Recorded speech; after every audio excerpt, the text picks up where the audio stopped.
Bismillahirrahmanirrahim. Welcome to Masjid-e-Kufa. Masjid-e-Kufa is one of those four blessed mosques in the world where travelers are free to choose whether they should pray their wajib salat in terms of tamam, that is all the rakats, or qasr, as is obligatory for travelers when they're traveling to a certain place. Masjid-e-Kufa is also the masjid where thousands of prophets and their successors have prayed namaz. In fact, when Prophet Muhammad, peace be upon him, was on his way to Miraj, uh, Jibril Amin asked him, "Do you know where you are, O Prophet of Allah?" And he said, "No, I do not." And he said, "You are opposite the Masjid of Kufa." And Prophet Muhammad asked Jibril, he said, "Please go and ask your Lord for permission so that I may descend and pray 2 rakats namaz over here." Permission was granted, and Prophet Muhammad, peace be upon him, descended during Miraj and prayed a 2 rakat namaz at Masjid of Kufa before continuing on to his Miraj. The benefits of praying in Masjid of Kufa are innumerable. But one of them is that if you pray one wajib salat in Masjid of Kufa, it is equivalent to praying 1,000 salats anywhere else in any other masjid. If you pray one mustahab salat, it is as good as praying 500 salats anywhere else in any other masjid. There is a very interesting narration in Kamil al-Ziyarat, chapter 8, tradition 6, where Harun ibn Kharija narrates that Imam Jafar Sadiq al-Islam asked him, "Do you pray all your prayers in Masjid-e-Kufa?" And Harun said, "No." Imam said, "I would not miss performing any of my prayers if I lived so close to Masjid-e-Kufa." He says, "Do you know what are the merits of Masjid-e-Kufa?" And Harun said, "No." Imam Jafar Sadiq al-Islam said, "Every devoted servant and every prophet has prayed in Masjid-e-Kufa." And he recounts the same incident that I spoke about earlier, where Prophet Muhammad, peace be upon him, on his en route to Miraj, stopped and took permission to pray 2 rakat namaz in Masjid Kufa before continuing on to his Miraj. He says that the front side of Masjid Kufa is a garden from the gardens of paradise, and on its right side is a garden from the gardens of paradise, and at its back is a garden from the gardens of paradise. He said just sitting in Masjid Kufa, even without praying or praising Allah, is considered as a worship of Him. It is also narrated that Kufa and Masjid Kufa is a very, very good place to give alms and do sadaqah. 1 dirham spent or given over here is equivalent to 1,000 dirhams given anywhere else. And Imam Ali Islam used to give a lot of charity, do a lot of charity while in Masjid Kufa. There are many Maksus Maqams inside Masjid Kufa, and one has to spend close to 4 to 5 hours if one has to do one's amals properly and pray all the namazes that are recommended for Masjid Kufa. There are close to 36 or 38 rakats that one needs to pray that whole night or the time whenever you're doing your ziyarat in Masjid Kufa. But trust me, they are so meaningful and they are so uh, touching when you hear the narrations behind these ziyarats and the maqams. This is the place where the fatal blow was struck on the blessed head of Maula Ali al-Islam on the 19th of Ramadan. This is the maqam of Janabi Muslim ibn Aqil, and everybody knows who he is and is familiar with him.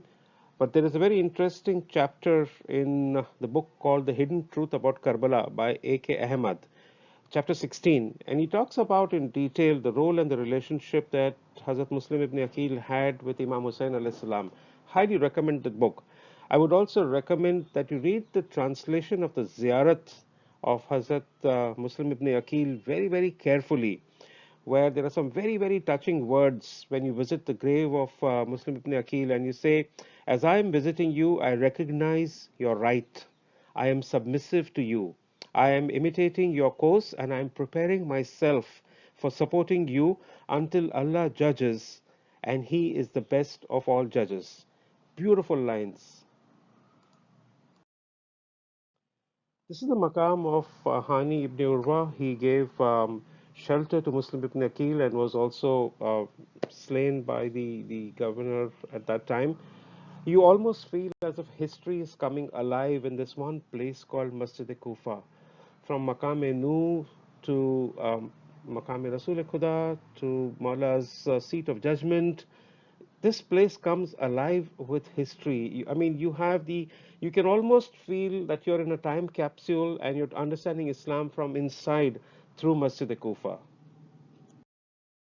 This is the Rosa of Mukhtar Takafi, and everybody knows who Mukhtar is. There was a time when Mukhtar Nama used to be recited as an ashra. Not many people pray it now these days, but anyway, there are some very old recordings of Mukhtar Nama on YouTube, and one should listen to them.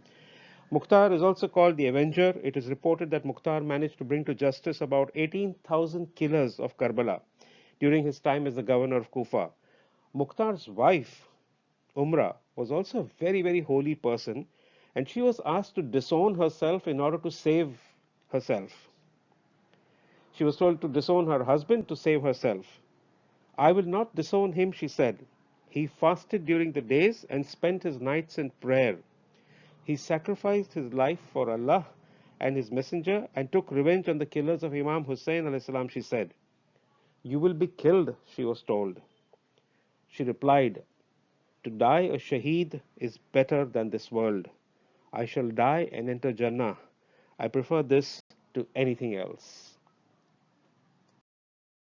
When I went for Arba'in Ziyarat the first time in 2019, we were given a book by the tour organizers, and this is an excerpt from the book. Here are some of the key maqams that are listed over here. In fact, the others are also key maqams, but I have the references of these, so I'm going to quickly highlight these and also tell you what are the amals that have to be recited or amals to be done at each of these 9 maqams. In fact, there's a little bit more detail coming in a little later.